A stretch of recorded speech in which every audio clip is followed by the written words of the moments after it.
programi ynë është përjashtimi brenda 100 ditëve i mjerimit varfërisë së skajshme nga Tropoja dhe mbar Shqipëria.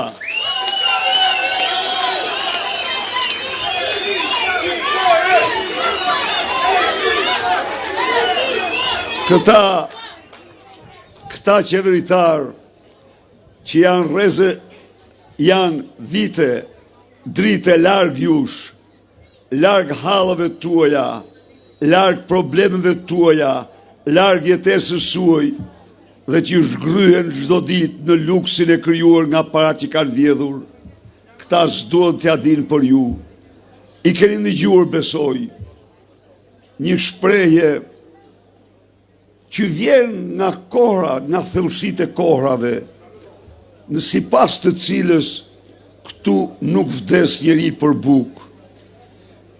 Dhe e them këtë që vërtet nuk vdiste njeri për bukë, se njerëzit ndalin kafshatë njeri me tjetrin. Kjo ishte bujaria, ishte bamirësia e shpirtit, por qeveritar, ministra, që deklarojnë se në Shqipëri është mirë sepse nuk vdes njeri për bukë, nuk ka fjalë që nuk meritojnë të thuhet. Nuk është fjala të vdesi njeriu për bukë, por është fjala të jetoj njeriu me ditet. Është fjala të mos numroj njeriu kafshatën. Është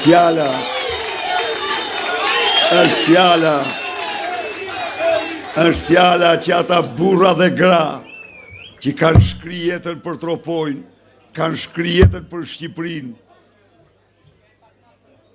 të mos tremen se nuk e mbyllin dot 15 ditëshin me pensionin që u jep. Është fjala që ata burra dhe gra që kanë shkri jetën për Shqipërinë, të mos shtrin dorën për ilaçe ose të mbeten pa ilaçe se si marrin dot me pensionin e tyre. Është fjala që këta të ri, këta fëmijë, ëndrrën e tyre të bukur shqiptare, të mund të ndërtojnë në Shqipëri dhe jo të ndrojnë se si tikin jashtë dhe të largohen nga Tropoja dhe Shqipëria. Pra është krejt tjetër, kurse këta shkojnë në një akt për çmimi ndaj shqiptarve se këtu nuk vdes njeri për bukë. Dhe akom apo tjetra ministret e tij që stolisen sikur janë princesha të sultanateve.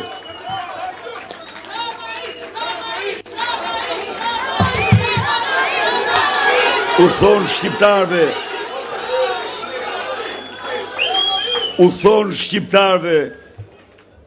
se çfarë kanë pensionistët. Pensionistët jetojnë shumë mirë, se me 140 euro jetohet normal, jetohet fare mirë. Pra, kjo situatë, ky largimi tyre nga qytetarët për shkak të plaçkitjes, sepse Hajduti për të justifikuar plaçkën e tij e urren viktimen. Mirja bëra, thot. Dhe ata, mirja u bën ju, thot. Miq, 100 ditë të para ne japim përgjigje përfundimtare. Çdo shqiptar do marrë 200 euro minimum në jetë.